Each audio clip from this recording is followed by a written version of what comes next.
Ok, então, boa noite a todos. É um prazer, né, mais uma vez estar com vocês, né, recomeçando a nossa disciplina, né, parou exatamente ali na última aula, né, no fechamento. Eu sei que muitos de vocês já estavam, inclusive, se preparando para a disciplina que viria, né, começando a olhar os textos, saber quem eram os professores, adaptando, inclusive, adaptando a cabeça à nova temática. Alguns já tinham feito a postagem ou iam começar, poucos fizeram, né? Mas iam começar a fazer, né? Isso, não, Marissa? Eu acho que Isso mesmo, já iam professor. começar. A gente tinha É, alguns poucos alunos que tinham postado, né? E aí, ali no comunicado, né, eu avisei que com a mudança, né, no cronograma, com essa nova proposta, uma nova postagem deveria ser feita, considerando a temática que a gente, né, entendeu importante para esse fechamento, para essa aula. isso. Então nós pensamos, eu e a Marissa, nós pensamos, discutimos, né? Sobre como iniciar, né? Retomar as aulas. E nós achamos por bem retomar as aulas mantendo a temática, mas sem desconsiderar o contexto, né, no qual nós estamos, né, no momento pelo qual passamos, de tal maneira que as postagens de vocês devem refletir este momento e este contexto. Então, o nosso tema, ele é um tema que, obviamente, tem tudo que ver com os problemas, tem tudo que ver com o que ocorreu, tem tudo que ver com os principais atingidos, né, pelas enchentes, porque hoje nós vamos fechar. Né, nós já falamos, no primeiro momento, nós abordamos as questões das relações raciais, com aquele texto do Guerreiro Ramos. A temática, né, das relações raciais está aí, está posta, ela é recorrente, né, está sendo devidamente abordada na sociedade, e há políticas públicas direcionadas ao atendimento, né, à repressão do racismo, à compreensão do racismo na sua vertente estrutural. Então, há políticas públicas e há comportamentos sociais, né, de modo geral, que estão transitando sobre isso. O segundo tema que nós abordamos foi a temática da fome, né, com o José de Castro. E aquela sensação, aquele sentimento que nós temos, né? Porque é uma temática, né? Como nós vimos, que já vinha sendo tratada, né? Tanto o racismo, obviamente, né? O racismo até por mais tempo, mas a temática, o problema da fome já vinha sendo tratado já desde o final dos anos 40, né? Com a exigência do Estado, de uma política pública, né? E não somente uma questão nacional, mas ele vinha sendo tratado de um ponto de vista da América Latina e do ponto de vista mundial. E, eu lembro que todas as vezes que eu tenho que reler os textos e me preparar para a disciplina, não tem como não ficar surpreendido, né, com os poucos avanços que a gente tem dado, e até mesmo nos questionarmos se o caminho, a trilha que a gente tem seguido, de fato vai conseguir, né, superar o problema. Em uma corrente mais dura, né, uma corrente mais dura de pensamento, de ideias, de ação, né, e de ativismo político, uma corrente marxiana, né, marxista. Isso só esses problemas que nós tratamos só são possíveis de serem superados dentro de uma mudança do sistema, né, do sistema produtivo, dentro da ideia de totalidade. Numa frente mais moderada, ou seja, que acredita que o sistema, a economia de mercado, o sistema de mercado tem ainda um propósito, que ele necessita ser levado adiante para que consiga, de fato, né, apontar as possíveis soluções, é, digamos assim, numa proposição mais reformista, reformuladora. Também nós temos aí um conjunto enorme de pessoas que acreditam nesse sentido, né? Nessa linha. Então, são correntes de pensamento que acreditam que, na verdade, ao invés de você retirar o mercado, né, restringir cada vez mais o mercado, nós precisamos inserir cada vez mais as pessoas no mercado, né, que é a inserção no mercado que, de fato, irá proporcionar soluções aos problemas que nós ainda enfrentamos. E como as correntes são as mais diversas, né? Correntes que defendem o Estado, né? Um Estado mais forte, corrente que, que defendem um Estado pequeno, um Estado menor, um Estado mínimo, e correntes que não defendem o Estado, né? Literalmente, nós não precisamos do Estado. O Estado é um ente, é um elemento desnecessário. Então, há aí um conjunto de trilhas de pensamento, de ações, de organizações, de sujeitos que, que vocês podem ter pleno acesso a essas ideias. Eu acredito que até em algumas disciplinas, algumas soluções podem ser apontadas né, por uma via ou por outra via. Mas aqui na disciplina, a minha ideia, né, a ideia que a gente tem é uma ideia mais de colocar o problema, tornar o problema mais, como é que eu posso dizer, a partir de um link, de um vínculo histórico, né, compreendê-lo na sua complexidade, na sua totalidade, e de tal maneira que vocês possam aí, a partir das reflexões, a partir das convicções pessoais, né, a partir daquilo que vocês acreditem, problematizar as questões e buscar, obviamente, como gestores públicos, soluções. Né? Para que lado cada um de vocês vai tomar isso, vai depender muito, né, das escolhas pessoais, das afinidades. Então, nesse sentido, eu deixo bem os caminhos abertos para que vocês possam, obviamente, inclusive, refletir se, né, tal corrente, tal linha, né, elas de fato cumprem com o que devem, com o que prometem.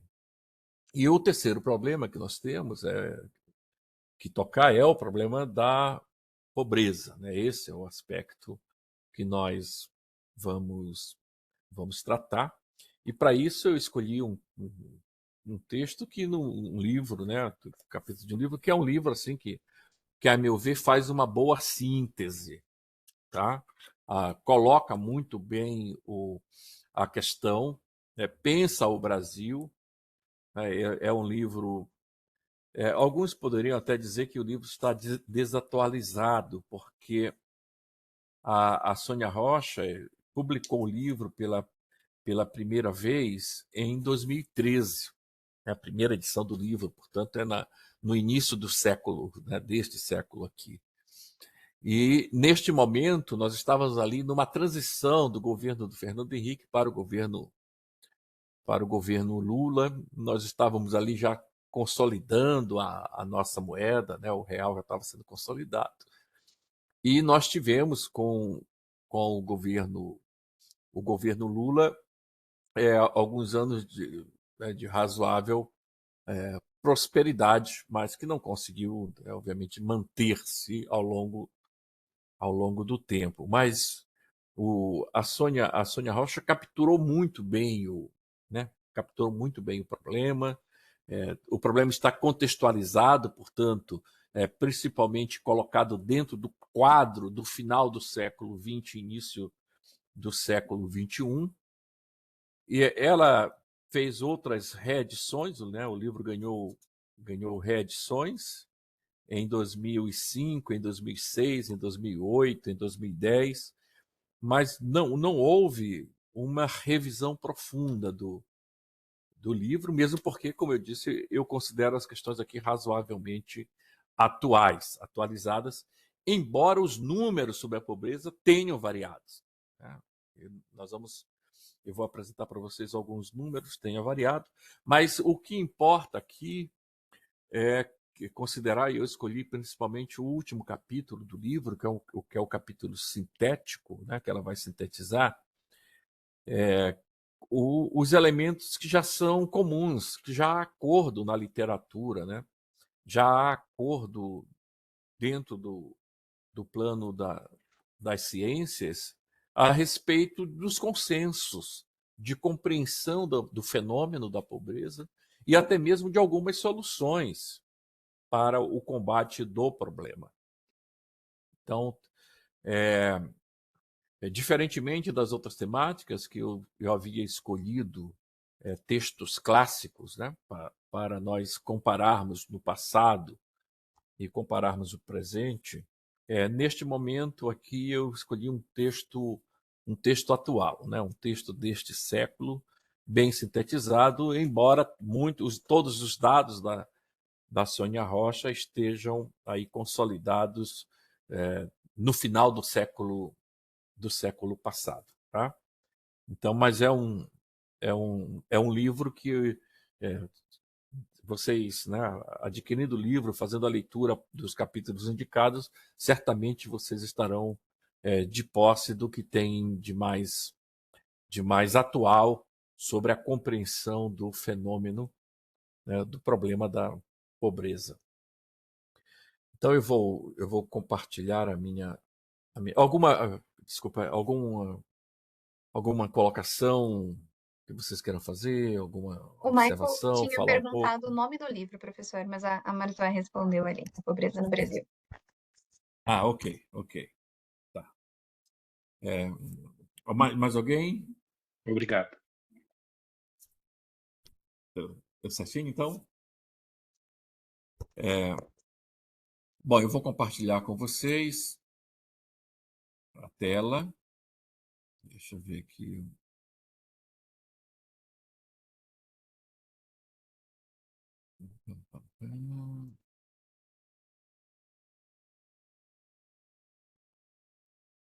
Ver se eu compartilho aqui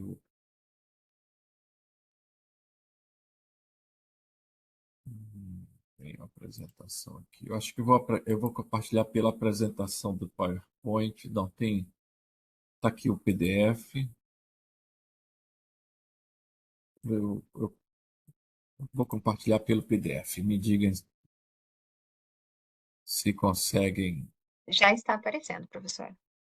já, né? Bom, tá no tamanho bom? Sim, sim. Sim, né? Uhum. Então tá. Primeiramente, assim, de maneira geral, um quadro que apresenta, né, nos apresenta a espécie da evolução da pobreza entre os anos de 1981 e 1919. Tá? Então, esses dados estão catalogados, foram catalogados pelo Nathanael Leite, na tese de doutoramento dele, uma tese de doutoramento em economia. Eu acho que está até nas referências, se não tiver, eu posso colocar e disponibilizar a tese. Pobreza e desigualdade no Brasil. Então, o Nathanael compila os dados e apresenta este gráfico. E aqui a gente pode perceber, né, a variação com que a pobreza e a extrema pobreza variaram no Brasil. Aqui nós vamos ter o plano cruzado, né, o plano do governo do Sarney, conseguiu aqui uma redução, mas logo depois nós não conseguimos manter, e então houve ascensão tanto da pobreza quanto da extrema pobreza, mas a partir do governo do Fernando Henrique Cardoso, nós entramos em declínio, né? Em declínio desse elemento, havendo apenas um acréscimo aqui já no governo Dilma. Né? Nós tínhamos atingido patamares bem abaixo de 20, 20%, e aqui de 2013 a 2015 houve uma elevação e mais ou menos se manteve constante a partir de 2016, né? Caiu um pouquinho. Então, isso aqui é só para a gente ter uma ideia genérica dos últimos 40 anos de como os indicadores, o indicador da pobreza se manteve. Eu tenho esses dados mais atuais logo a seguir. Tá? Aqui também, ainda na própria tese do Nathanael, vocês vão encontrar comparativos, né, de como, por região e por estado, né, no grau de presença da pobreza em cada um dos estados da federação e por região. Né? Verde significa dizer mais amena, e laranja escura, onde está a laranja escura maior. Então, aqui, esses dois primeiros aqui comparam, por exemplo, o ano de 81 com o ano de 2019. Tá? Então, reparem que alguns estados que não estavam, por exemplo, o Amazonas, né, não estava com índice alto de pobreza, mas a partir, né, depois de 2000, a partir de 81, passa a ter, né? Pobreza, extrema pobreza. Aqui nós vamos seguindo também. Aqui é a variação, tá? Pelo período de um e de outro.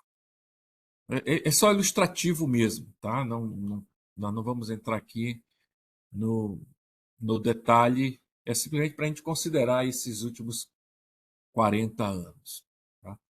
De modo geral, há uma definição genérica sobre a pobreza que a própria Sônia Rocha pontua. Né? Genericamente, ela diz: a pobreza é uma situação na qual as necessidades não são atendidas de forma adequada. Essa é a definição geral. E como vocês podem perceber, o imbróglio aqui é o que vem a se entender por necessidades. Né? De que necessidades se está a falar e quais necessidades que não são atendidas. Obviamente que isso diz respeito a alimentos, tá? Necessidades, mas como a pobreza ela é um fenômeno complexo, transpassado de outros elementos, a necessidade aqui ela ganha uma roupagem, uma robustez muito maior, né? indo para questões como educação, saneamento, etc. e etc. Então, essa definição genérica, mas mais lá para trás, né? mais à frente, desculpa, nós vamos detalhar um pouco mais esse ponto. Aqui alguns dados, aí sim, aqui eu queria apresentar um elemento que talvez vocês não conheçam bem, alguns chamam de método, mas na realidade é uma teoria. Né? Existe na macroeconomia uma teoria que estabelece um indicador muito forte, que se chama paridade de poder de compra. Tá? E isso é um método que o Banco Mundial utiliza para estabelecer as linhas de pobreza e a linha de pobreza extrema. E também até uma terceira linha, uma linha intermediária, que chama de pobreza moderada. Então, este indicador, a paridade do poder de compra, ele é um indicador que o Banco Mundial adota e que o IBGE também acolhe nas suas pesquisas. Tá? Fruto de uma teoria macroeconômica de longo prazo, a paridade de poder de compra foi convertida em um método pelo Banco Mundial e outras instituições econômicas para comparar o poder de compra entre diferentes países, ajustando as diferenças nos níveis de preços. O instrumento visa proporcionar uma base mais precisa para a comparação do bem-estar econômico e dos padrões de vida entre nações, considerando o custo relativo de uma cesta de bens e serviços em cada país. As paridades de poder de compra são calculadas não só para o consumo, mas também para outros componentes do produto interno bruto, do PIB, investimento em máquinas e equipamentos, construção, residência ou não, despesas governamentais com bens e serviços, entre outros. Então, o indicador ele serve também para a pobreza, mas também ele serve para outros elementos comparativos. O cálculo das paridades de poder de compra permite que os países participantes comparem seus agregados macroeconômicos com aqueles dos vizinhos, sem que as comparações sejam distorcidas pelas flutuações da taxa de câmbio. Tá? Então, esse indicador ele evita dar muita fluidez à taxa de câmbio. Então, ele, digamos, ele estabelece algum patamar um pouco mais estável de comparação que não entre nessa flutuação maluca do câmbio, como a gente observa em geral. Como funciona? Ele funciona a partir de 3 elementos: cesta de bens e serviços, taxa de conversão e comparação internacional. A paridade de poder de compra se baseia na comparação de uma cesta padronizada de bens e serviços entre os países. Essa cesta inclui produtos e serviços essenciais que são comumente consumidos. Taxa de conversão. A paridade de poder de compra estabelece uma taxa de conversão que ajusta os preços locais para um padrão internacional. Isso significa que, ao invés de usar as taxas de câmbio de mercado para converter os preços, a PPC usa uma taxa que reflete o custo relativo da cesta de bens e serviços em cada país. Usando a PPC, os economistas podem comparar o PIB e outros indicadores econômicos de diferentes países de uma maneira que reflete melhor o poder de compra real dos consumidores nesses países. A título de exemplificação, há um documento do IBGE, que quem tiver interesse, a gente até me lembre, Marissa, que a gente pode também disponibilizar esse documento do IBGE, intitulado Primeiros Resultados do Programa de Comparação Internacional da América do Sul, de 2006, em que eles apresentam, digamos assim, a nota técnica do elemento.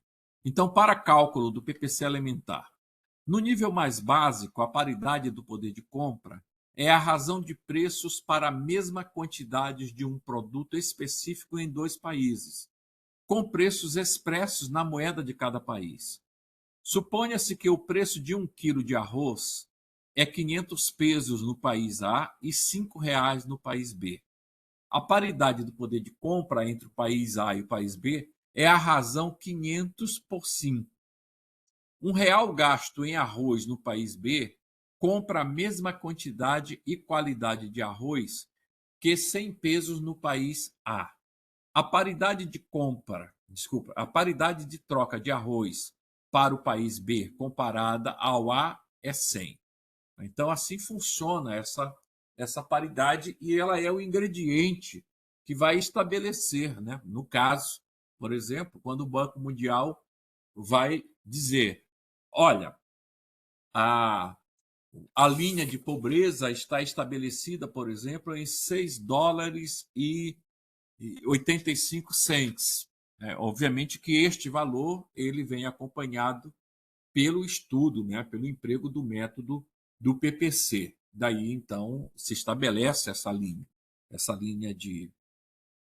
divisória. Paridade do poder de compra, o valor. Quando da realização de suas pesquisas, o IBGE guia-se pelo PPC que o Banco Mundial estabelece.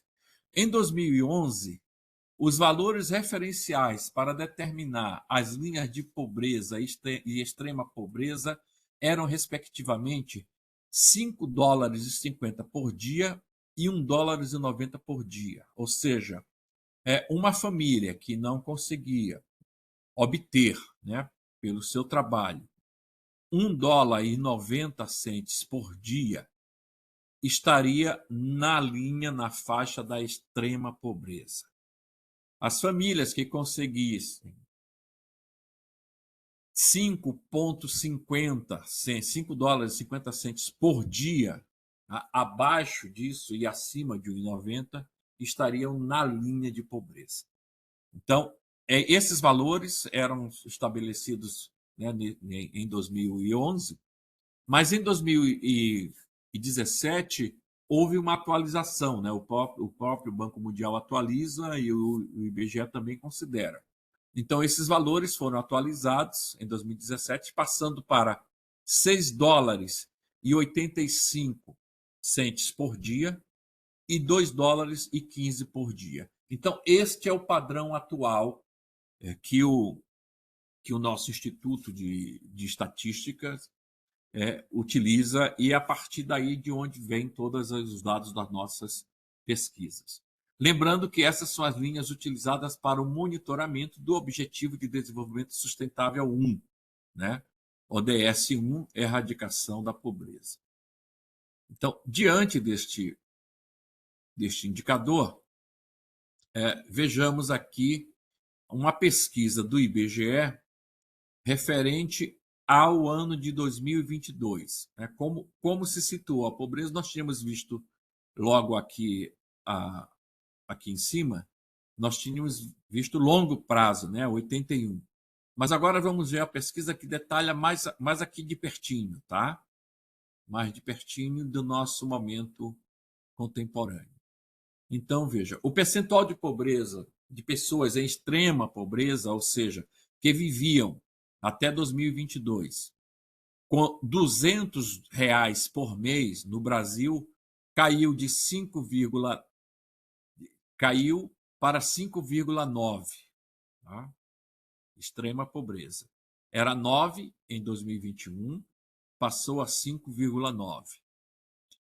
Já a proporção de pessoas em situação de pobreza que viviam com até R$ 637 por mês caiu de 36,7 em 2021 para 31,6 em 2022. Nós tivemos aqui uma redução significativa, né? Não é uma redução pequena aqui, em 5 pontos percentuais de um ano para outro. Em termos de contingente, em 2022, havia 12,7 milhões de pessoas, vejam o quantitativo, hein? 12 milhões e 700 mil pessoas na extrema pobreza e 67,8 milhões na pobreza. Não são poucas pessoas.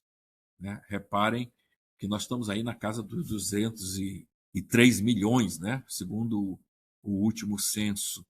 Então, desses 203 milhões, nós temos aí aproximadamente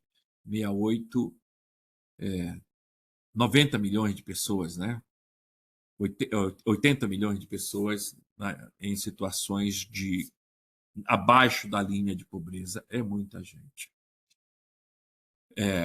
Bom, essa pesquisa do IBGE, mas agora em abril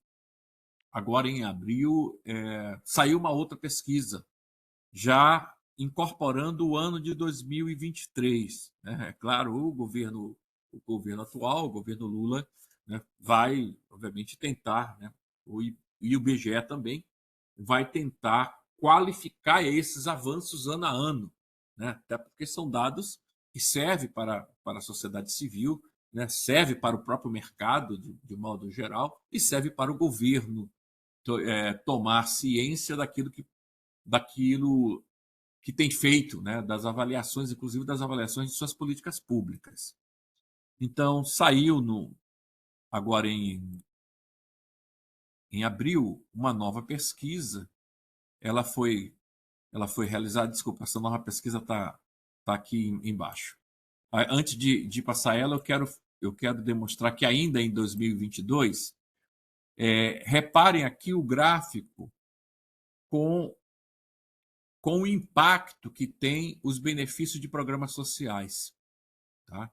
Então, reparem que sem os benefícios de programas sociais, seriam essa linha pontilhada, a linha de pobreza estaria em 39,6, sem os programas de transferência de renda. E a de extrema pobreza em 12,8. Com o programa de transferência de renda, há uma queda. Então, reparem, alguns vão ser otimistas, né? Vão dizer, esse programa chega a reduzir, em alguns casos, 5%, 4%, né? Retirar, obviamente, aqui do ponto de vista das pessoas que estão em situação de pobreza, de extrema pobreza, o número é enorme, né? Porque são milhões, né? 80 milhões de pessoas nessa situação. Mas reparem assim que os programas de benefícios sociais efetivamente não conseguem dar um impacto substantivo, né? Na casa assim dos 20% ou coisas mais. O impacto aí vai em torno de 4%. Aqui, em 2022, deu impacto sim de próximo de 5%. Tá? Então, se nós retirarmos o benefício do programas sociais, há imediatamente uma elevação do quantitativo de pessoas na linha de pobreza. Então, reparem que o programa de transferência de renda, ele ainda impacta, ele tem um impacto, mas não consegue assimilar, né, efetivamente um grande contingente de cidadãos. Isso implica dizer que o problema é um problema muito mais grave do que nós pensamos, né? Não se combate. Não é possível combater a pobreza, a extrema pobreza, com os programas de benefícios sociais, porque o impacto, embora seja grande, nós sabemos, mas quando a gente olha os números, é pequeno, ainda é pequeno, né? Para ter um impacto maior, esses benefícios ou teriam que ter, né, um valor mais elevado ou contemplar um número maior de pessoas.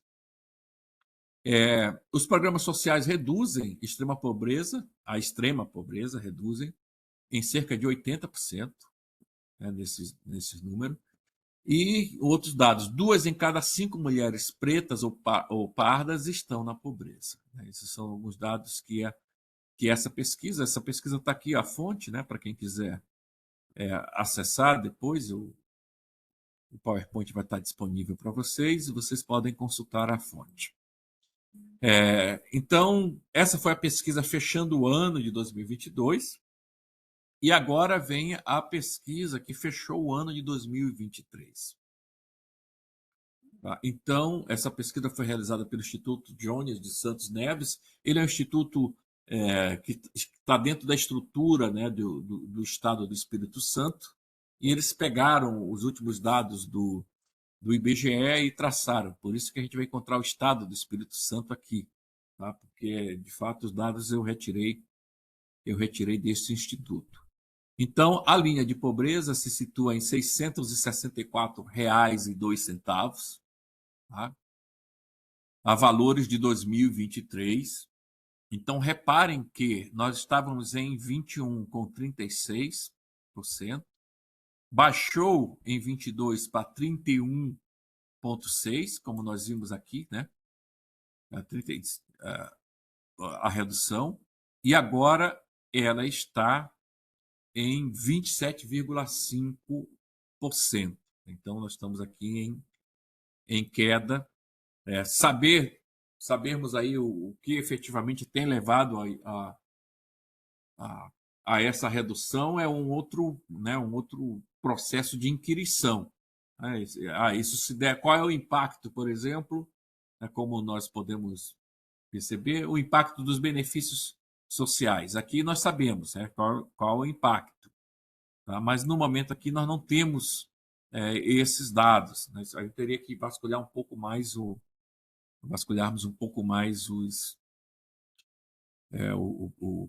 PNUD. E aqui na taxa de pobreza houve uma queda. E aqui a taxa de extrema pobreza, tá? O que significa dizer uma renda de R$ 208,42 mensais E aqui vocês vão perceber que houve ainda mais uma queda de para 4,4%. Então, nós já reduzimos, né, nesse 2001, 2002, 2021, 2022, 2023, nós já reduzimos na linha de extrema pobreza aí 5%, mais de 5% de redução. Né? Nós tivemos aqui no ano 2020, em razão da pandemia, também uma política de governo que conseguiu reduzir e manter uma grande quantidade de pessoas salvaguardadas da pobreza, da extrema pobreza, mas logo depois ela aumentou, né? Mas agora também nós estamos diminuindo. Então, temos aqui uma inquirição a esse respeito. E, bom, eu vou parar de compartilhar nesse momento para que a gente possa. Eu quero ouvi-lo sobre os dados, né? Saber como é que vocês percebem percebem no cotidiano isso, né? E qual o sentimento que vocês têm olhando esses dados ao longo dos últimos 40 anos, né? Eu não consigo ver aqui qual que era a população, né? Nos anos 80 a população do Brasil ainda estava pequena, mas agora são 203 milhões de habitantes. Então, cada percentual de pessoas aí na linha de pobreza e extrema pobreza é um grande contingente de cidadãos brasileiros, né? Não é um contingente pequeno. Eu queria sondar a impressão de vocês sobre os números, né?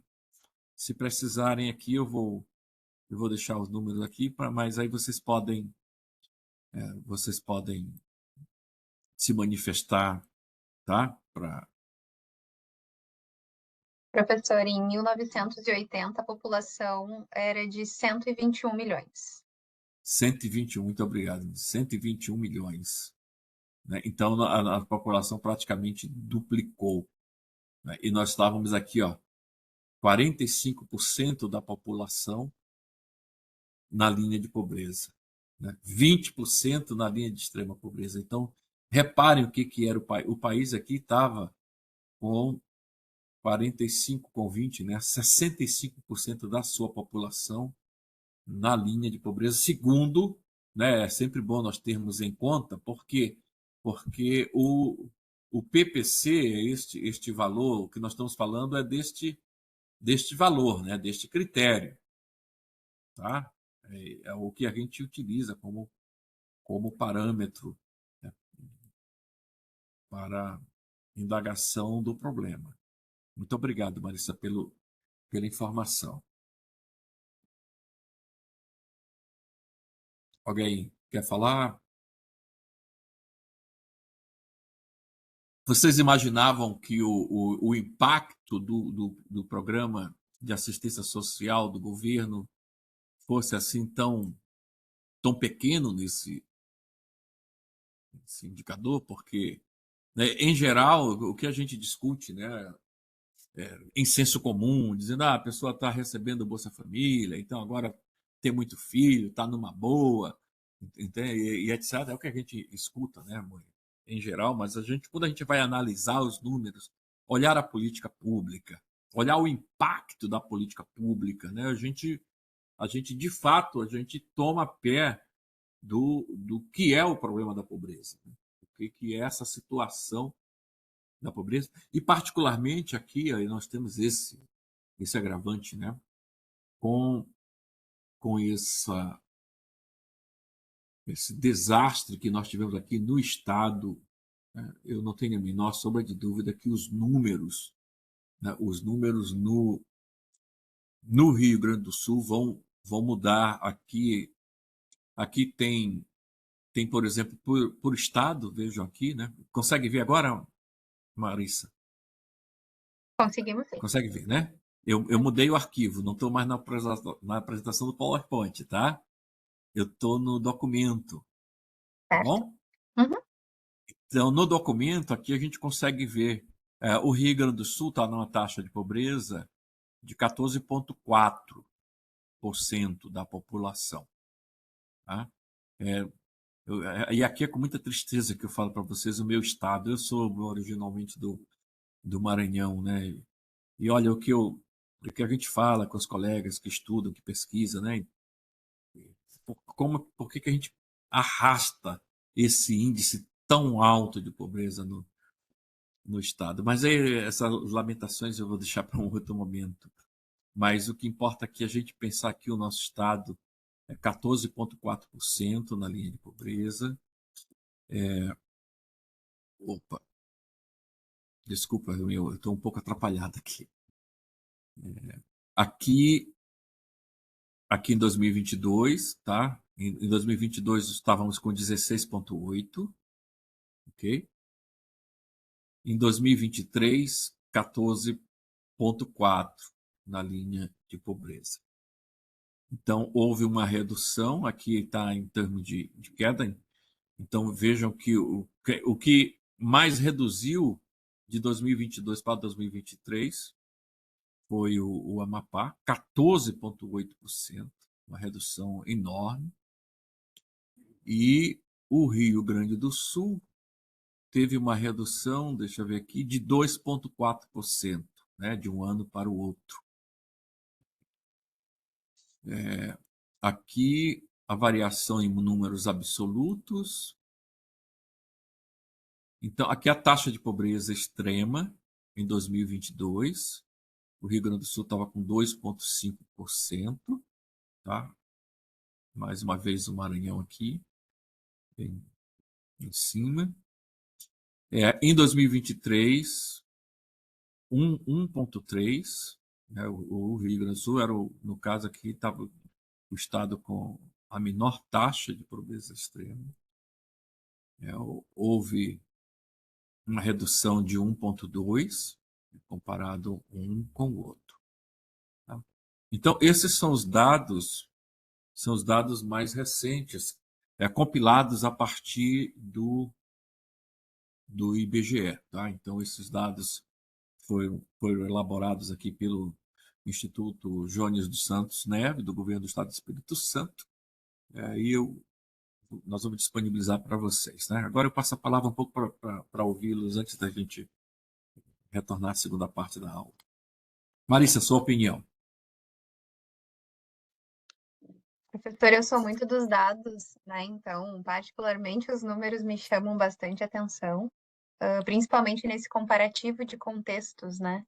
E ali a gente tem 2022, 2023, que já é um período pós-pandemia, né? Onde a gente foi significativamente impactado também em diferentes níveis, né? Sociais, em termos de saúde, principalmente, de políticas públicas, né? Eu tenho um artigo publicado ano passado que fala exatamente sobre essa diferença de impacto da Covid, né, da pandemia nas mesorregiões brasileiras. Então, olhando, inclusive, comparativo mesorregiões dentro do próprio estado.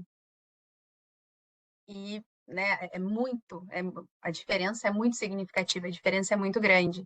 Então, já, né, de antemão, já quero ver a publicação de como vai ser em 2024, principalmente do Rio Grande do Sul, essa variação, né, tanto de números absolutos quanto de relativos, da pobreza e da extrema pobreza, porque a catástrofe em si passou, só que os desdobramentos, né, os desdobramentos sociais, principalmente, eles vão se estender, vão se arrastar aí por um longo tempo ainda. E pedindo licença, então, a gente nota que desde lá, então, da década de 40, tem vem decrescendo, né? Vem diminuindo, sabe? Vem diminuindo. Mas é uma montanha russa, né? Ele diminui, mas é uma montanha russa, né? E sem nenhum dado estatístico, mas uma percepção, né? Principalmente comparando os períodos, né? Nitidamente são as trocas de governo que causam a falta de continuidade da política pública, né? a falta de ser um, como se diz, né, não um programa de governo, mas um programa de Estado, né, uma política de Estado, uma política perene, né, assim como deveria ser, por exemplo, a política da educação e a política da saúde, enfim, que nós ficamos suscetíveis a cada mudança de período, né, de 4 em 4 anos.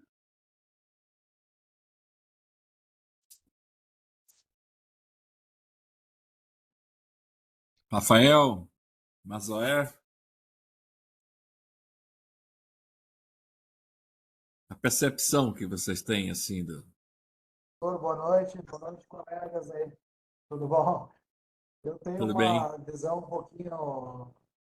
pouquinho diferenciada nessa questão toda. Eu me atento bastante aos números mesmo. A estatística é bastante importante. E eu sou um pouco suspeito ali nas minhas colocações, porque, sinceramente, não vou me aprofundar muito, porque são questões particulares, né? Minha posição é mais de direita, vamos dizer assim, ele não é o local para a gente falar isso aí. E, e os números, eles são muito voláteis, ou às vezes até volúveis, né? Eu já tive nessa linha da pobreza na minha juventude.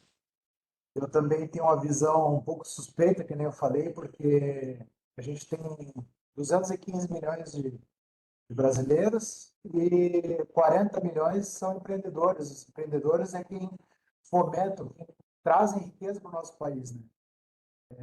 Que nem eu falei, eu já tive na linha da pobreza, também sou empresário, empreendedor, já me dediquei bastante a minha vida toda para estudo. Estou estudando agora com todos os colegas, todos vocês aí, e, e faço parte também da máquina pública, né? Eu acho que todos nós aqui, de alguma forma, temos alguma conexão com a máquina pública. Então, muita pouca gente produzindo para o restante do país.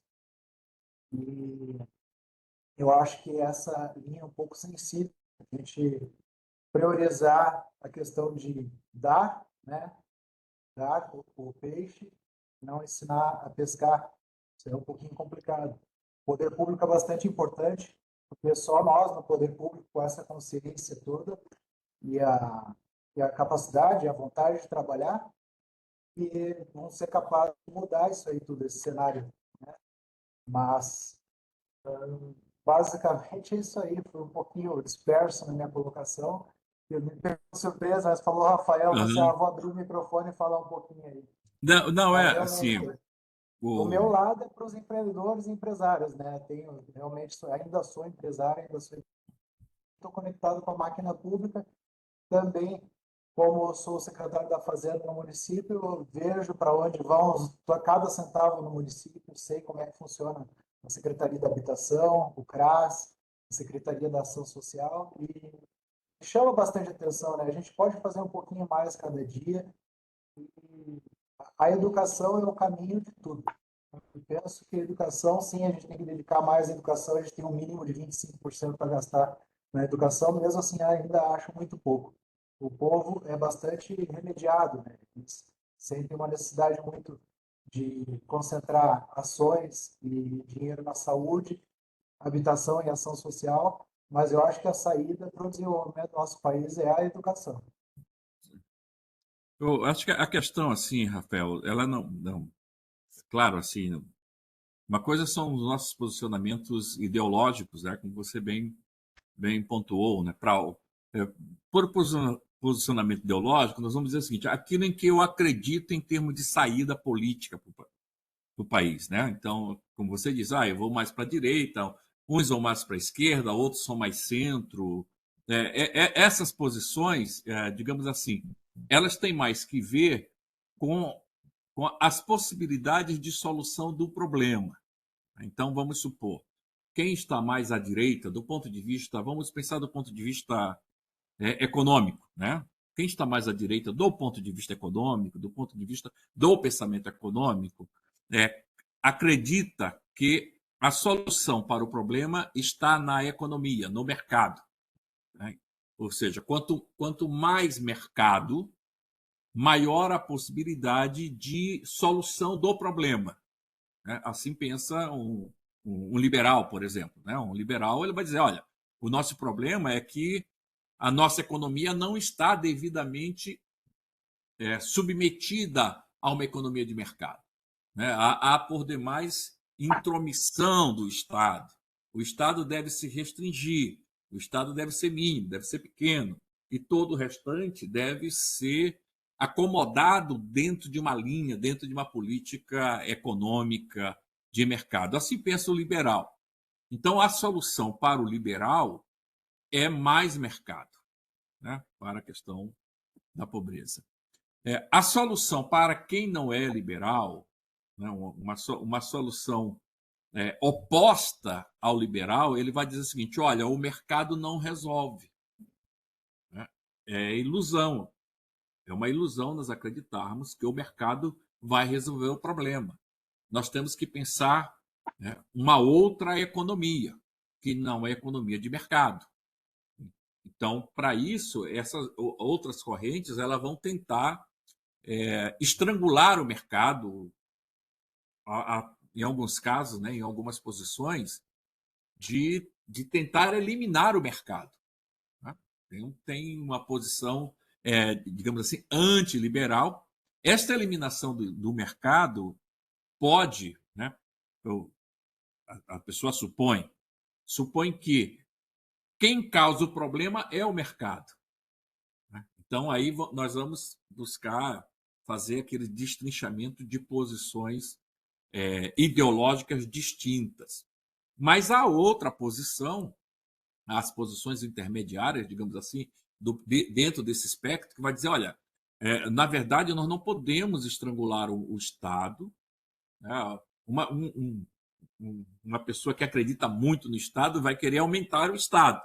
Vai dizer, na verdade, a solução é mais Estado, não é menos Estado, como supõe uma solução liberal. Mas isso são soluções, né? E isso está dentro do espectro das nossas convicções pessoais, dentro do espectro para onde nós vamos caminhar. Mas o próprio problema ele está aí, né? O problema da pobreza, o problema da fome, né? Eles estão aí. Agora, onde nós vamos buscar essas soluções é o que nos interessa. Então, veja, por exemplo, um dos gráficos aqui está nos indicar que os programas de transferência de renda impactam pouco. Né? Eu acho que esse é um ponto que impacta pouco. Né? Os dados não impactam assim. Né? Em geral, a gente tende a acreditar, é por isso que eu queria sentir como é que se diz? Sentir o sentimento de vocês, entende? Porque pelos números impacta pouco. Se você cortar os programas de assistência, você vai ver que é terrível, não tem muito impacto. Então, o que a gente precisa pensar é pensar o problema na sua complexidade. Tá? Na sua complexidade. É claro que algumas pessoas vão dizer, não, então a gente precisa aumentar a transferência de renda. Entende? Mas é isso dentro de uma posição, aí sim, dentro de uma posição político-ideológica. Né? E aqui eu estou tentando assim, falar das questões, me afastando o máximo possível, tá? No sentido de me apresentar do ponto de vista da solução. Mas o que eu queria sentir é exatamente a esse respeito. Então, veja, qual é o impacto efetivo da política pública, né? Particularmente da política pública de transferência de renda. E isso que me deixou um pouco, a mim deixou um pouco surpreso quando a gente consegue ver que o impacto está muito pequeno ainda. Né? Ela não é um impacto tão grande quanto eu estava supondo um impacto maior, para ser bem franco com vocês. Né? Eu fazia tempo que eu não olhava esses números. Mas quando eu vi esse número agora, eu até fiquei de fazer uma pesquisa um pouco mais aprofundada sobre os dados lançados pelo IBGE. Mas, assim, na minha impressão, eu achei o impacto pequeno ainda. Eu achei o impacto pequeno desses programas. Não é fácil encontrar fórmula. De fato, não é uma solução. Por isso, até mesmo o desafio da gestão pública. Né? Não é. Eu tenho na minha família pessoas que defendem, dizem assim claramente: a administração pública tem que acabar. Né? Eu tenho familiares que falam: tem que acabar. E a primeira pergunta, veja, é uma pessoa na minha família, uma pessoa que é aposentada, trabalhou, é funcionário público a vida inteira. Né? Foi funcionário público a vida inteira. E diz assim: a administração pública tem que funcionar. Mas a primeira pergunta que a gente faz, sim, mas é quem que vai pagar a tua aposentadoria? Né? Essas soluções, elas são umas soluções muito, muito difíceis de se encontrar. Né? Por isso que a administração pública ela é chamada a estar refletindo o tempo inteiro, né? O tempo inteiro. Eu estava vendo agora uma pesquisa, nem está aqui, mas eu não vou nem passar para vocês que não é o tema principal. São duas pesquisas feitas com pessoas que trabalham no sistema de plataforma virtual, né? Tanto o teletrabalho como os chamados trabalhadores plataformizados. Né? Esse é o termo que se utiliza.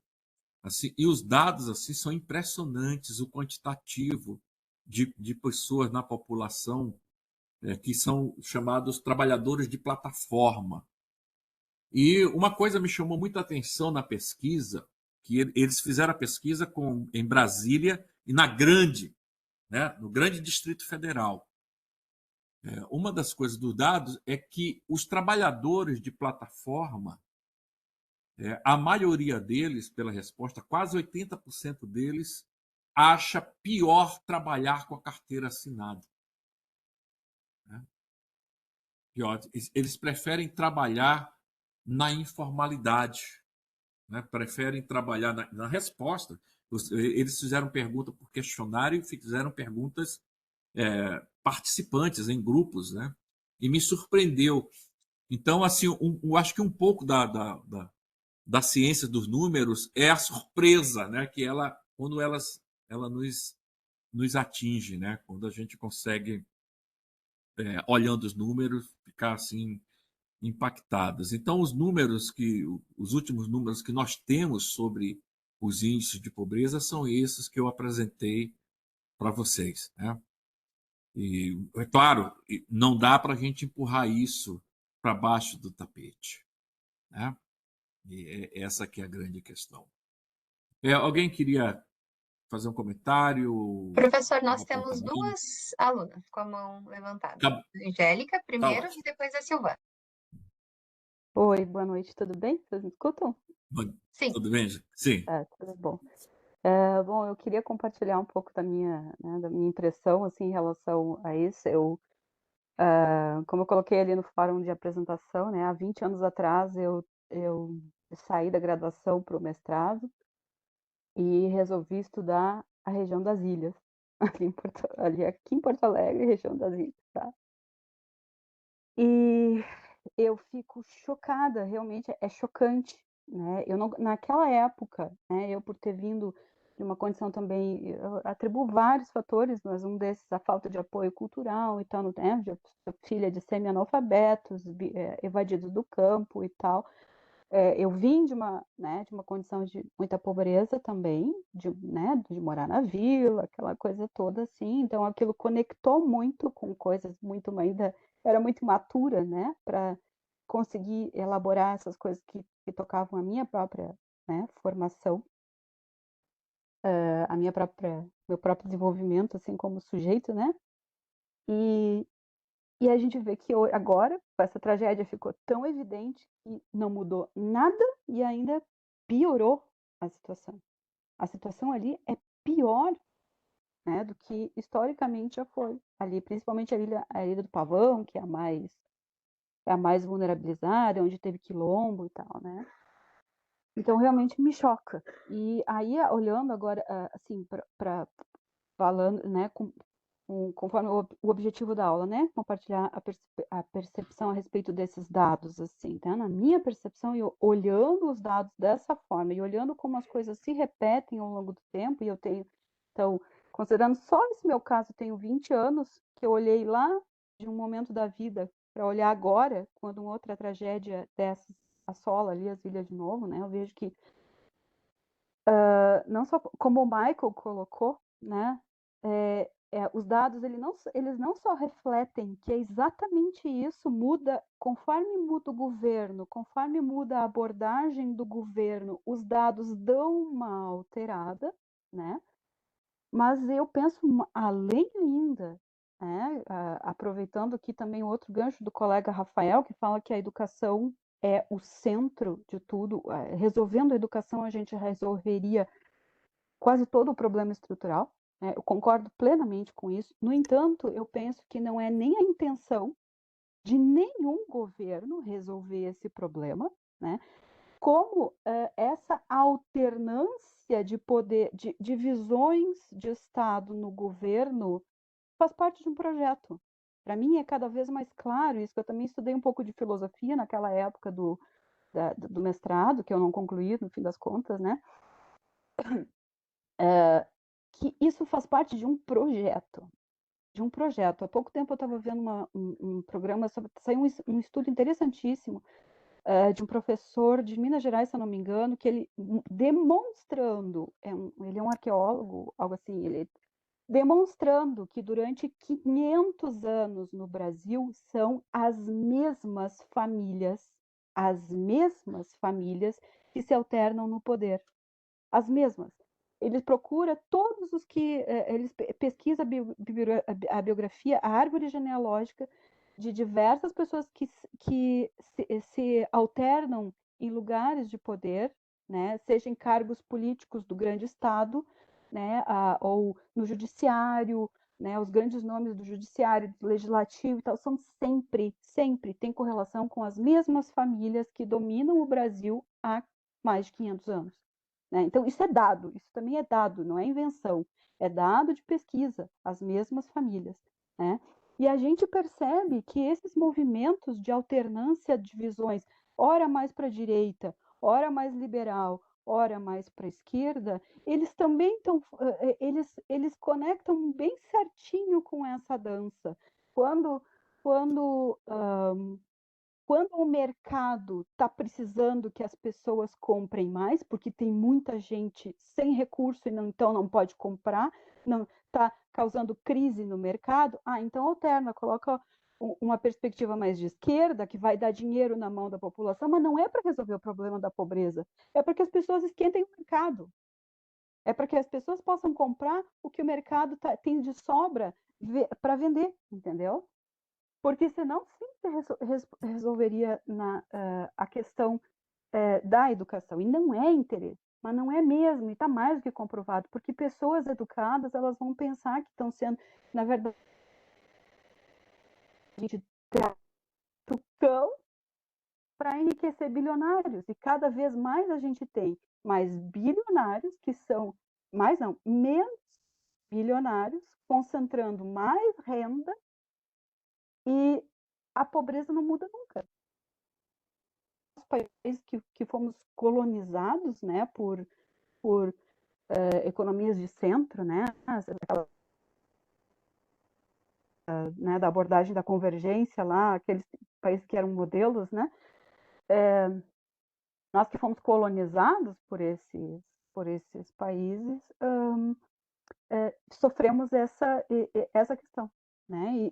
Porque eu acho que é curioso assim, que quando se fala, né, quem defende, por exemplo, né, o pessoal mais realmente, né, uma vertente mais liberal, assim, mais afeita ao mercado, né, se usa diversos exemplos, se usa como exemplo a Alemanha, se usa, sei lá, a Inglaterra, se fala dos Estados Unidos, mas ninguém fala da Finlândia, por exemplo, que fez um pacto pela educação na década de 40 e hoje eu acho que tem uma das cargas tributárias mais pesadas do mundo, assim, né? É onde as pessoas mais pagam imposto mas é onde mais tem retorno de serviços. Eles têm uma, né, chama uma social-democracia muito bem consolidada, mas que as pessoas têm direito a tudo, tudo. Todos têm o direito à educação, uma educação de super qualidade.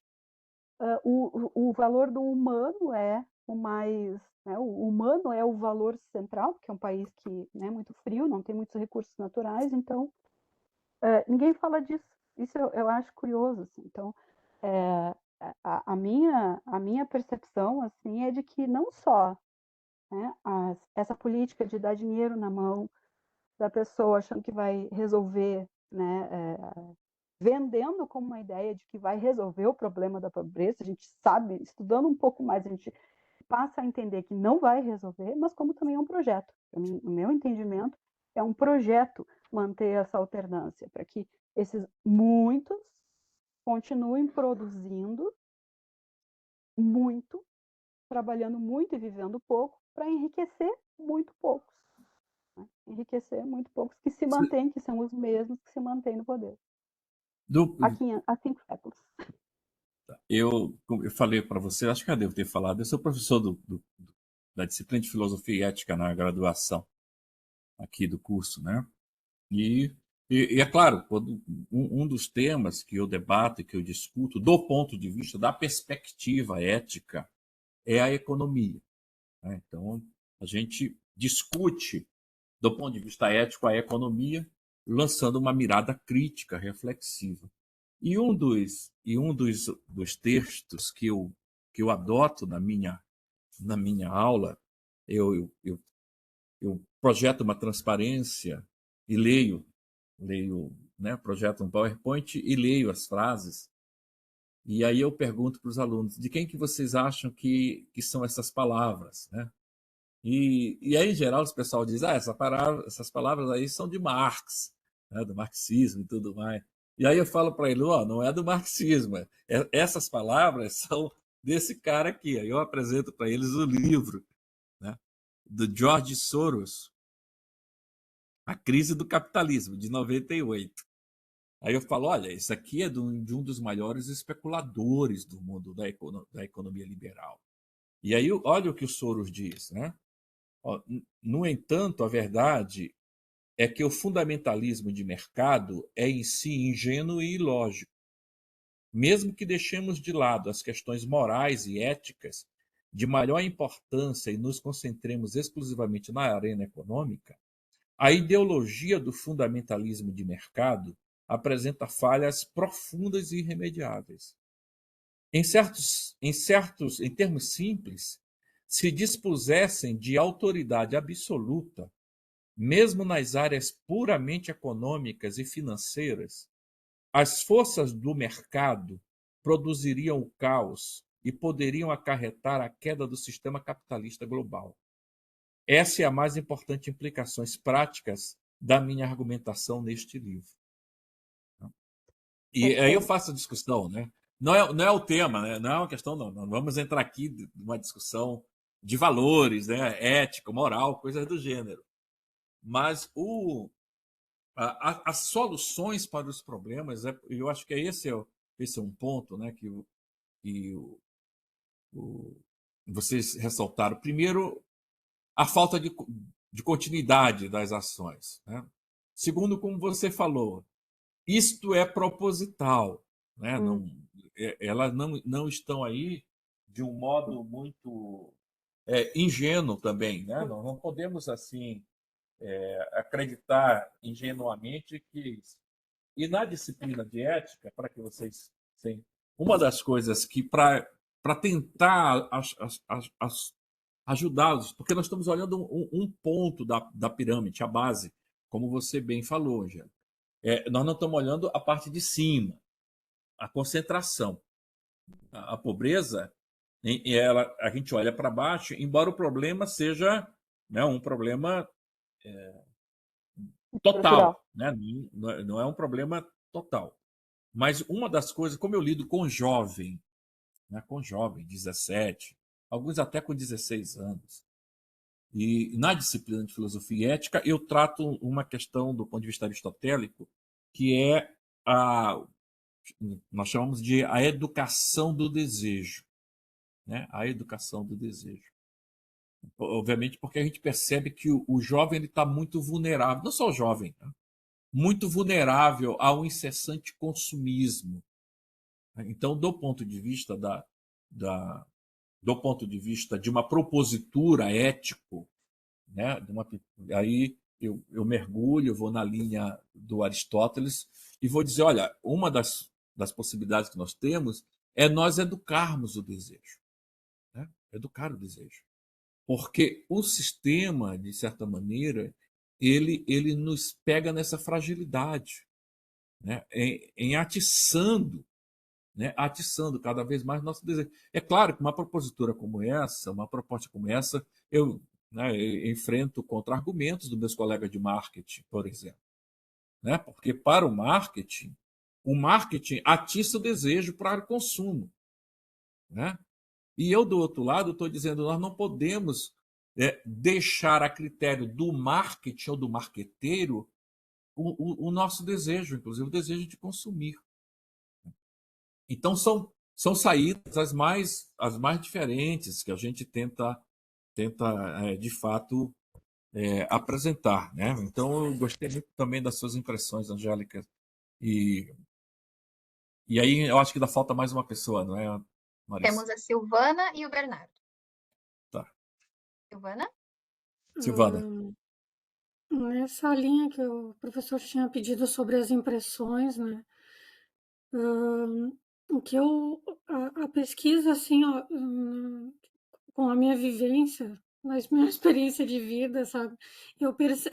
Tá refletindo uma coisa que eu percebo no meu cotidiano e das cidades que eu morei. Esses benefícios sociais que são dados, eles permitem que as pessoas tenham o mínimo para sobreviver. Ou seja, o seu alimento lá e pagar as coisas mínimas em casa, uma água, uma luz. Então, é um mínimo básico para a sobrevivência. E aquilo ali, ele não é que ele traz um comodismo para as pessoas, é que aquelas pessoas, elas vivem num contexto social que acaba por perpetuar determinadas situações daquela vida que as pessoas levam lá. Então,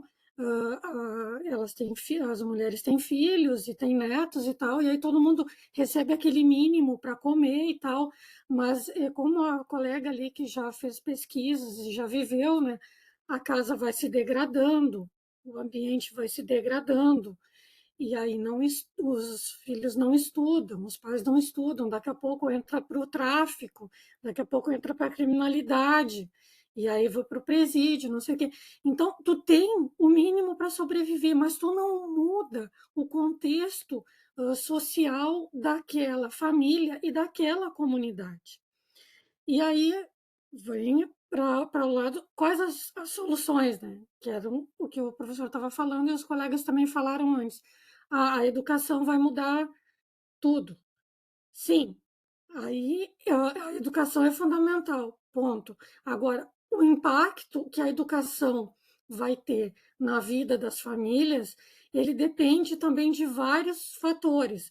Então, assim, a educação, para quem mora aqui em Porto Alegre e tem oportunidade de procurar empregos em diferentes tipos de organizações, pequenas, médias, grandes, organizações públicas, etc., é uma coisa.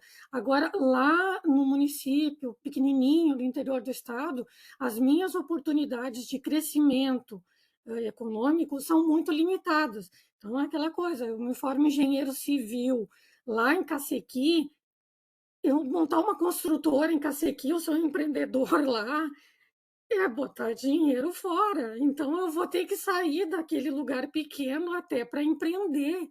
Então, assim, ó, a educação ela tem um impacto diferente por geografia, por comunidade e até pela cor do cidadão. Tem pesquisas aí, o professor e a colega que estudam mais, têm acesso a dados estatísticos, sabem que o impacto também é diferente da educação numa pessoa negra num indígena, numa pessoa que habita uma cidade, num cara que mora na periferia, num cara que mora no litoral ou mora lá numa favela.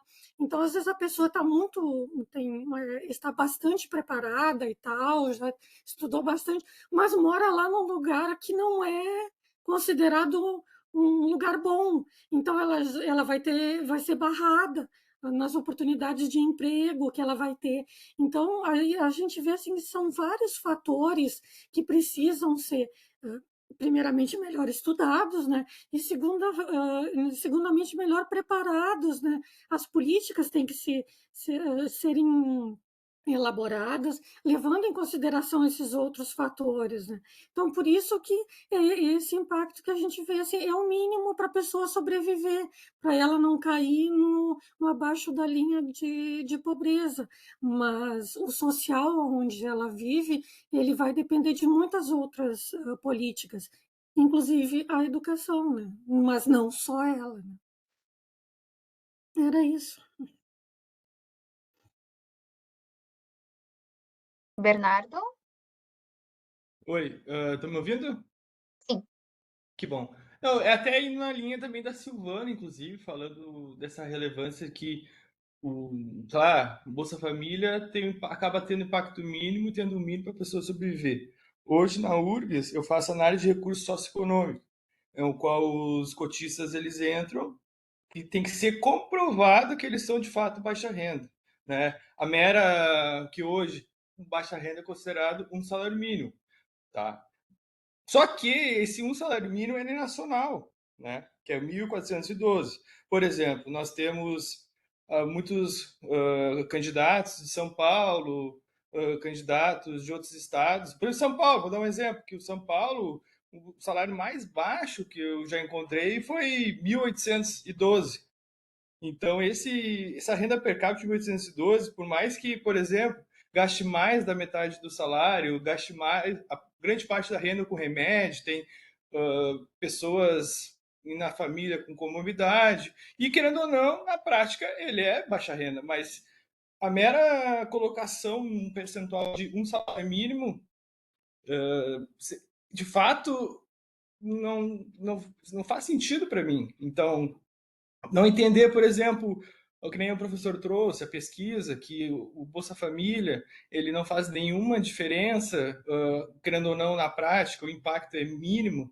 Só que, por exemplo, dar um exemplo, no meu caso do serviço de análise de recursos socioeconômicos, assim, ó, quase todo mundo vive de Bolsa Família. Não, poucos, assim, a família toda trabalha. Quase todo mundo ou vive de um salário mínimo INSS ou vive de Bolsa Família. Então, ele acaba pensando como administrador, ele tem que ser levado muito em consideração. Quem sabe, como o Mikael comentou, de fato, essa falta de planejamento, porque, por exemplo, uma solução, pensando assim por um alto, dá o Bolsa Família, mas em compensação, em conjunto, faz um programa de trabalho que daqui a um ano essas pessoas têm trabalho, têm experiência. Todos nós sabemos que as empresas querem contratar, muitas vezes pagando um salário mínimo, já quer que as pessoas tenham experiência, enfim. Claro que a gente tem programa de jovem aprendiz, mas jovem aprendiz, querendo ou não, é um estagiário de carteira assinada, infelizmente. É basicamente isso. Não sei se eu fui pouco objetivo. Não, não. Falou bem, assim, com relação a esse último ponto, Bernardo, eu tenho, e isso não me parece que não é, eu não posso dizer que seja regra, né, mas são casos.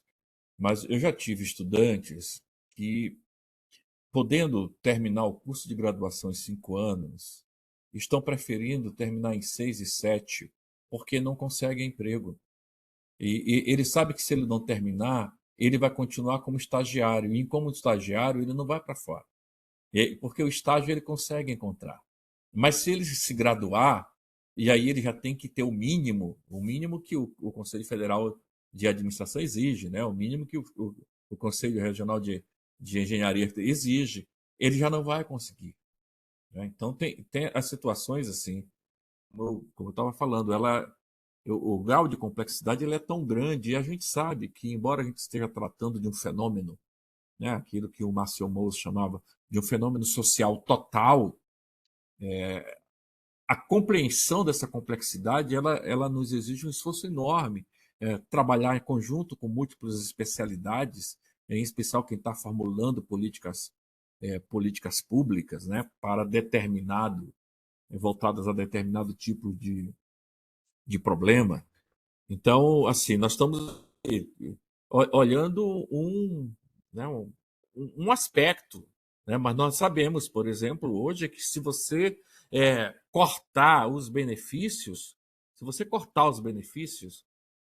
retirar os benefícios, o acréscimo, pelo que estão dizendo os números, né, não é tão... Faz diferença, muitas pessoas, obviamente, mas a taxa de pobreza ela está ainda enorme. As soluções, né, para onde nós vamos? Aí são as políticas, né, que nós vamos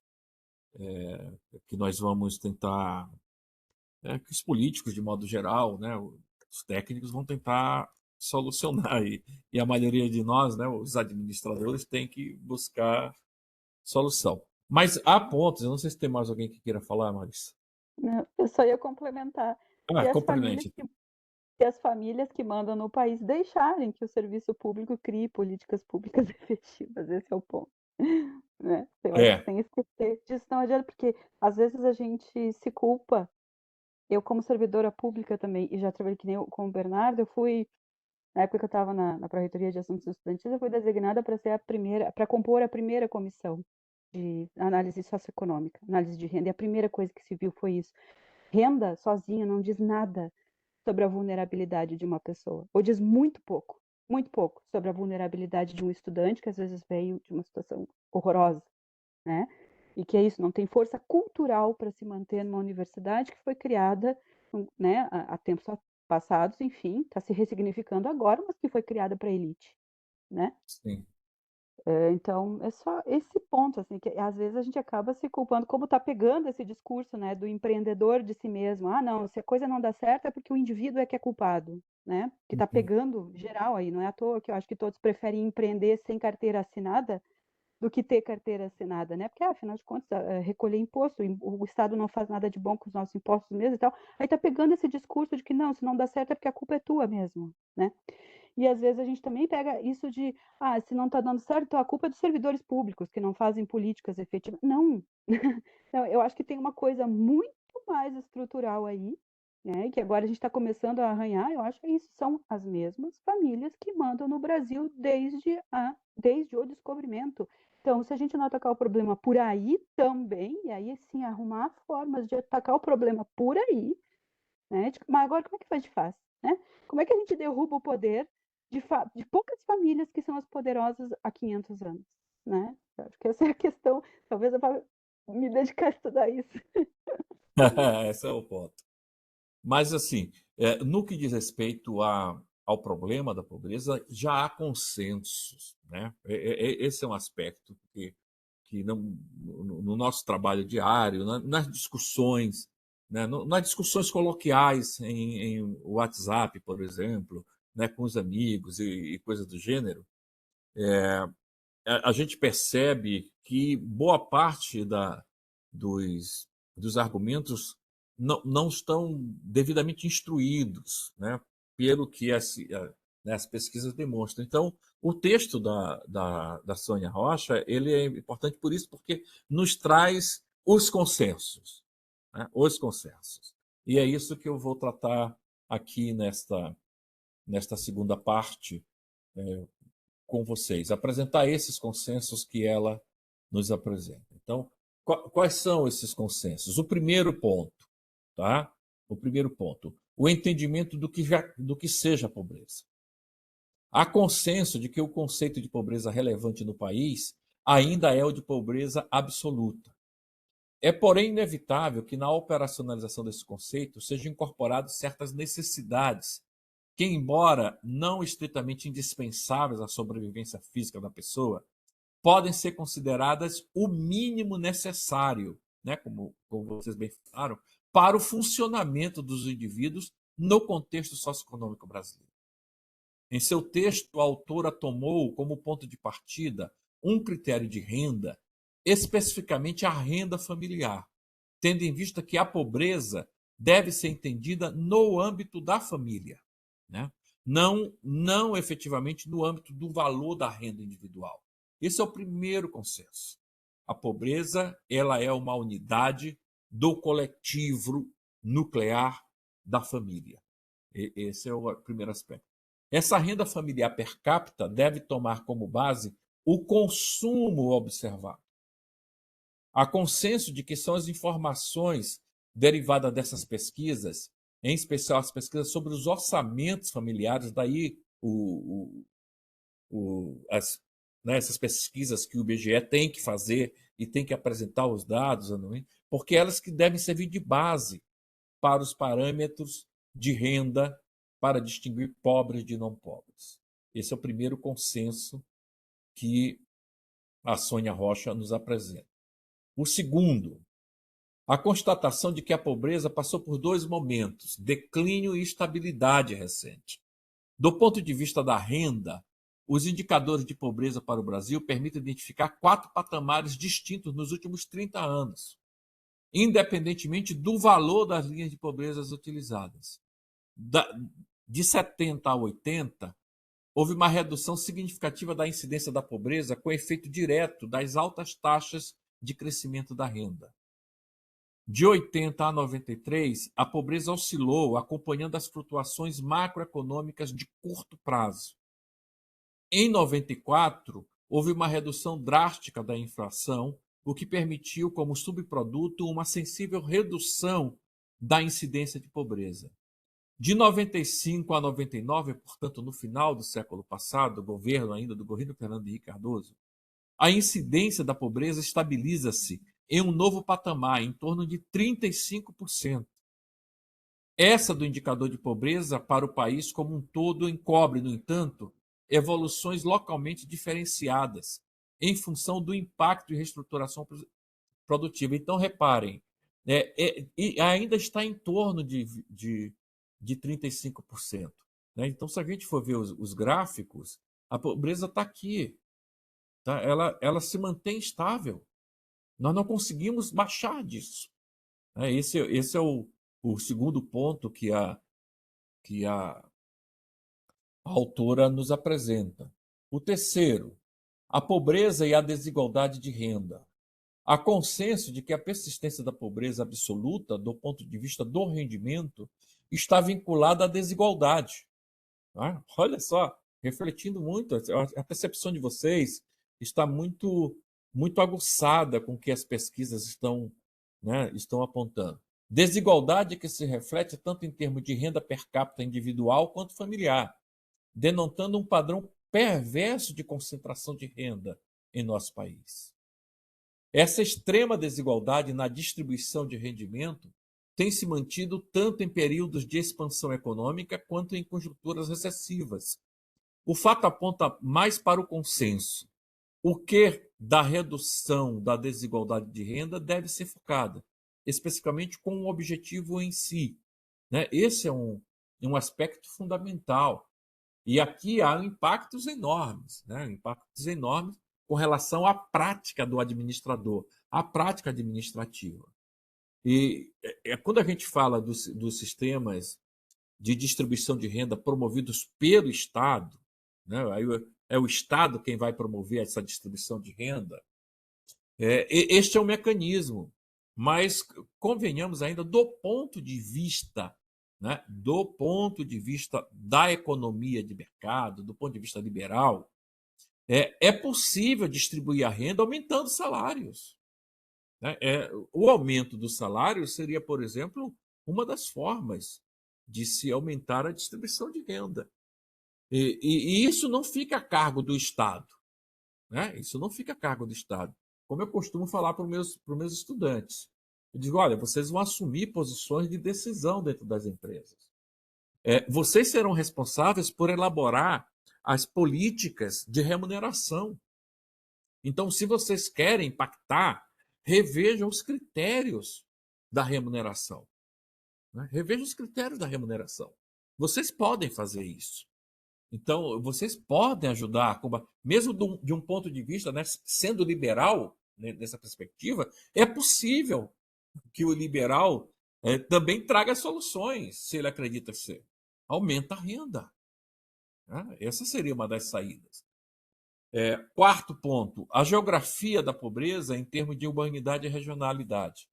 Houve grande declínio da pobreza rural dos anos 70 e 90, porém a pobreza urbana e metropolitana agravou-se significativamente nesse período, de modo que representavam, no final da década de 90, 80% dos pobres do Brasil. 80% dos pobres brasileiros estão nos grandes centros urbanos. Não estão na zona rural. Entendem? Não, diferentemente daquilo que a gente tinha, né, que tá no interior, é pobre, não tem. Pelo contrário, quem está na zona urbana, né, a zona urbana concentra a imensa massa de pobres. Contudo, o componente regional da pobreza no Brasil se mantém. Né? Então, ainda há muitas diferenças regionais na região norte e nordeste. 5. A heterogeneidade da pobreza. Há 2 bolsões de pobreza também bem característicos: Rio de Janeiro e São Paulo, e a área rural do Nordeste. O primeiro está social e economicamente articulado ao funcionamento do centro dinâmico da economia nacional. Rio de Janeiro e São Paulo concentram a maior quantidade de pobres, em número absoluto. Havendo no meio urbano interação frequente entre as subpopulações pobres e não pobres. As famílias pobres são menores e um número médio de crianças bem mais baixo do que no Nordeste rural. O segundo representa tipicamente, né, esse segundo bolsão aqui, a pobreza da sociedade tradicional que se situa à margem do crescimento urbano industrial. Os pobres são numerosos e com frequência numericamente predominantes, formando uma subpopulação relativamente homogênea quanto às suas características. Educação e renda, né? Bem na linha do que vocês falaram aqui, todos falaram. Há consenso de que a redução da pobreza e da desigualdade passa necessariamente pela democratização do ensino de qualidade, capaz de instrumentalizar os jovens para o mercado de trabalho. O problema aqui é que o trabalho está desaparecendo. Entendem? O trabalho está desaparecendo. Embora precise da educação, os postos de trabalho estão sendo fechados. Algumas variáveis se correlacionam. Sexo feminino, cor preta ou parda, situação empregado sem carteira ou desempregado, menor nível de escolaridade, razão de dependência, região de residência e extrato de residência. Então, se uma pessoa está dentro desses espectros, dessas características, ela tem 95% da família ser pobre. Isso nós sabemos, né, efetivamente. 7. Pobreza e mercado de trabalho. A forma desejável de os indivíduos obterem renda necessária para evitar a pobreza é pela inserção no mercado de trabalho. Mas há toda uma particularidade do mercado de trabalho brasileiro. Salários baixos, modernização irreversível e especialização crescente, extinção de postos de trabalho, baixa qualificação da mão de obra, entre tantas outras. Então, o mercado de trabalho também está passando por uma mudança enorme, severa. Então, não é à toa, como eu falei para vocês aqui, né, pegando aquele outro dado, como eu falei, da plataforma de trabalho. Então, os dados são altos. Tá? Então, vejo por aqui, né, dos entrevistados, né, que foram pesquisados ali em Brasília, a grande Brasília, vejam, 81% dos trabalhadores de plataforma, homem, 18% mulher, 61 deles, 61%, tem nível médio completo ou superior incompleto. Tá? Não é baixo. A gente cada vez mais a gente se depara com motoristas de Uber com ensino superior, que não encontram posições no mercado de trabalho. Então, essa característica, né, quando a gente começa a ver as pesquisas que está sendo publicado, que está sendo debatido, o que está vindo à tona, a gente se surpreende com as informações, né? Nós vamos surpreender muito com isso. Então, essa mudança no mercado de trabalho era enorme, enorme. As crianças são as mais vulneráveis. Mais do que os idosos, as crianças são especialmente vulneráveis à pobreza. É, portanto, prioritária a focalização de políticas antipobreza em famílias de baixa renda, com criança em idade pré-escolar. Sejam essas políticas de transferência direta de renda, sejam baseadas em outros mecanismos assistenciais centrados no eixo alimentação, higiene e saúde. Ademais, é necessário que se instrumentalize as crianças para uma posterior inserção produtiva bem-sucedida.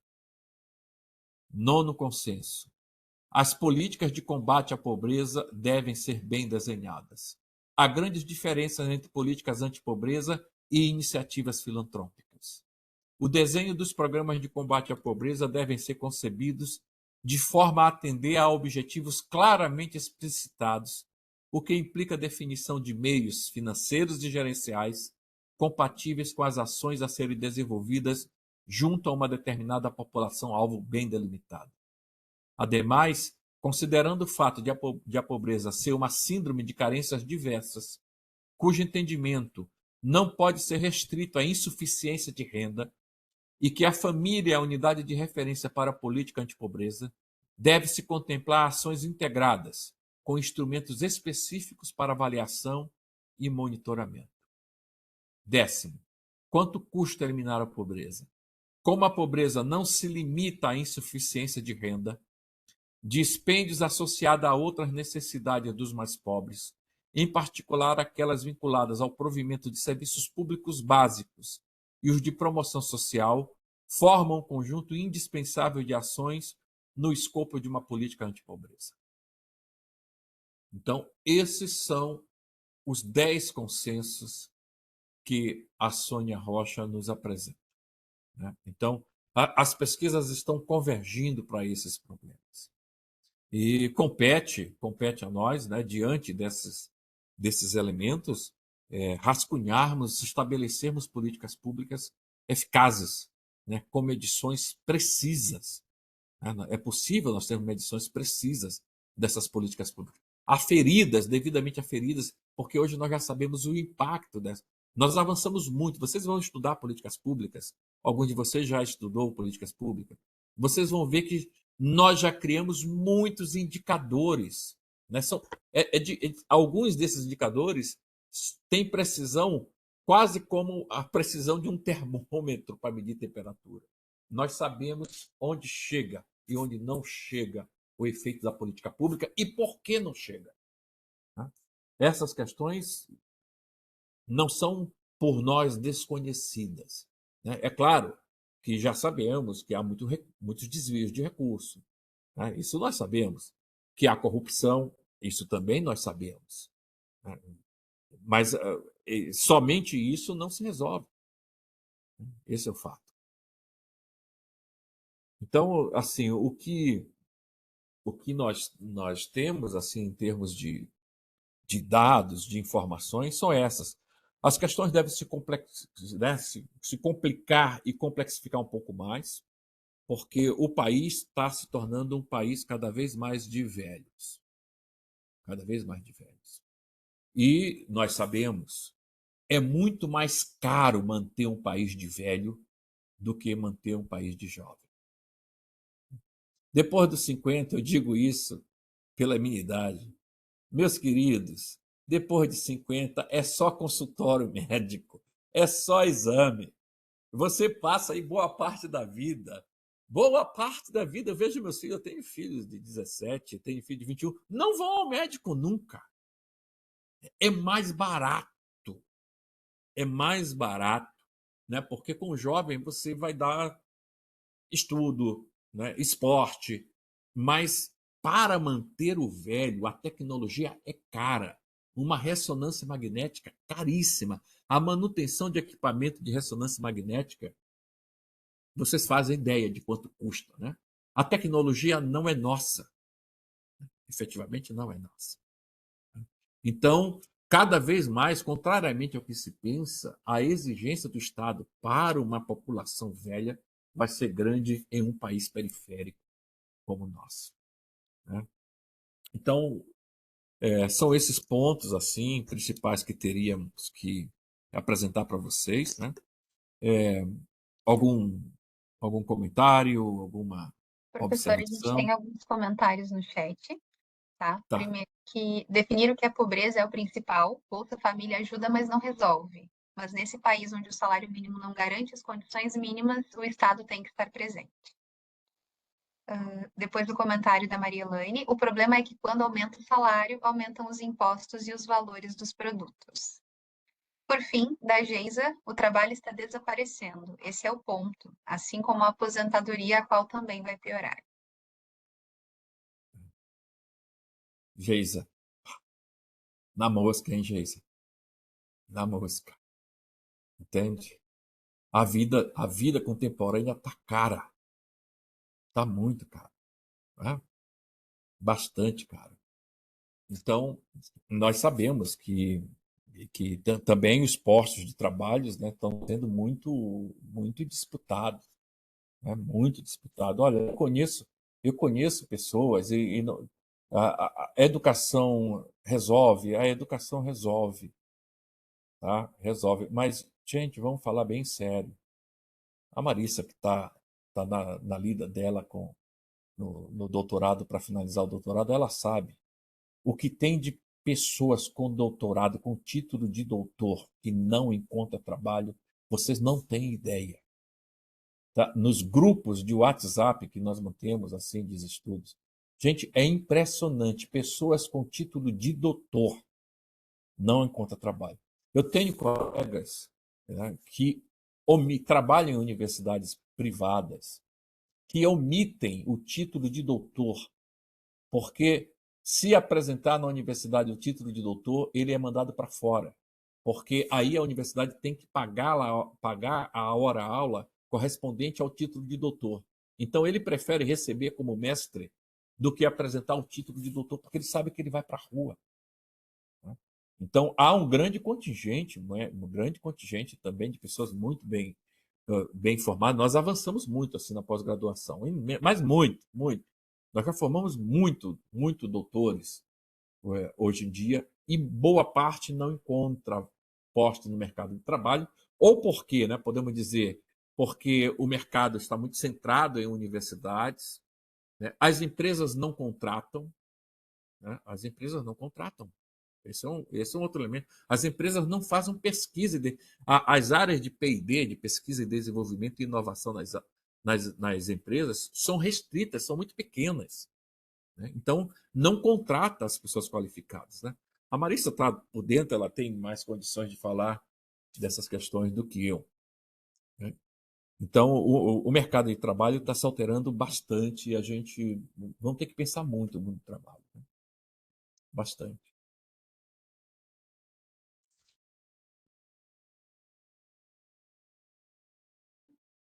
Ok?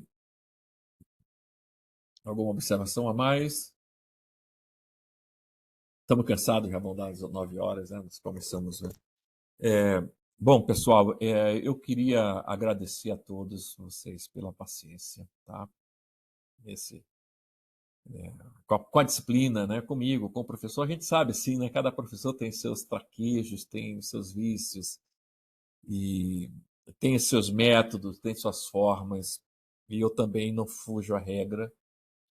E eu agradeço muito a disponibilidade de vocês, né? E fico muito feliz de ver tantas pessoas procurando a administração pública, procurando a capacitação na área pública, né? Ainda que não trabalhem ou que venham a trabalhar, ou que atuem na intermediação com o serviço público, né? Isso me deixa muito contente, muito feliz. Gostei muito da aula de hoje, né? Com muita participação, né? Eu acho que me senti numa sala de aula presencial, para ser bem franco, assim, né? Me senti assim bem acolhido hoje, e torço para que a gente, né, siga adiante depois do que passamos aí, com mais esperança, mais expectativas, em especial para os nossos jovens que estão precisando muito de expectativa, bastante mesmo. Beleza? Então eu agradeço, Marissa, qualquer coisa, você sabe que eu estou por aqui, estou à disposição de vocês, né, para o que quiserem. Esses dados eu tenho comigo, se alguém tiver interesse, eu retransmito aqui para a Marissa, ela põe na plataforma, nessas, porque, né, quase nunca a gente tem contato com as pesquisas, efetivamente, né? Então, ter as pesquisas é sempre bom. Marissa, mais uma vez, muito obrigado pela tua ajuda, tá? Imagina. Você é sempre uma pessoa que apoia muito. Muito obrigado. E eu que agradeço, professor, acho que foi muito assertivo, né, essa ideia de trazer esse bate-papo, né, trazer outras bibliografias, outros estudos, outros números, falar a respeito da enchente, né, como eu disse, é um problema que, né, uma situação que direta ou indiretamente afetou todos nós. Então, particularmente, eu gostei bastante do bate-papo, gostei bastante da participação dos alunos também, dos colegas. E aí queria reforçar alguns recados, tá? A gente tem até domingo, às 23h59, para publicação da mídia que vocês escolherem, né? Diferente dos outros trabalhos, onde a gente definia um tipo de mídia, ou música, ou foto, ou vídeo. Nessa, vocês têm a autonomia para escolher a que mais se identificarem, tá? E aí, né, trazer os pontos como vocês fizeram nas outras atividades, né? Trazendo, resgatando a bibliografia recomendada, resgatando as leituras, trazendo a experiência de vocês, né, compartilhando a história de vocês, por que vocês escolheram determinada imagem, vídeo ou música para representar esse tema, olhando então especificamente para a temática da enchente, né? A gente tem muitos materiais na internet, muitas informações em diferentes formatos, em diferentes mídias para poder trabalhar. Tá? Se vocês tiverem alguma dúvida, alguma dificuldade, por favor, me procurem, eu estou à disposição. Uma outra questão, eu estou reorganizando a questão das recuperações, tá? Então eu vou disponibilizar para vocês, né? Agora, nesse primeiro momento que a gente organizou, que a gente queria já disponibilizar o quanto antes, era a atividade da parte 4, né? Que precisou ser reformulada, que a gente veio com essa proposta de reformulação, mas as recuperações de quem perdeu os trabalhos anteriores, tá? Entre amanhã ou depois, no mais tardar, no sábado, eu já disponibilizo para vocês também, para que a gente consiga recuperar essas notas que não foram postadas no tempo correto ali, as atividades que não foram entregues no tempo regular. Mas aí eu vou me comunicando com vocês pelo chat, à medida que o professor for me disponibilizando esses materiais também, tanto a apresentação quanto a nota técnica ali do IBGE, eu já comunico para vocês também, já envio. E, novamente, fico à disposição. Se vocês tiverem de dúvida, de dificuldade, por favor, podem nos procurar. Estamos aqui para ajudá-los. Professor, parabéns pela aula. Um grande abraço para vocês. Sigam firme no curso.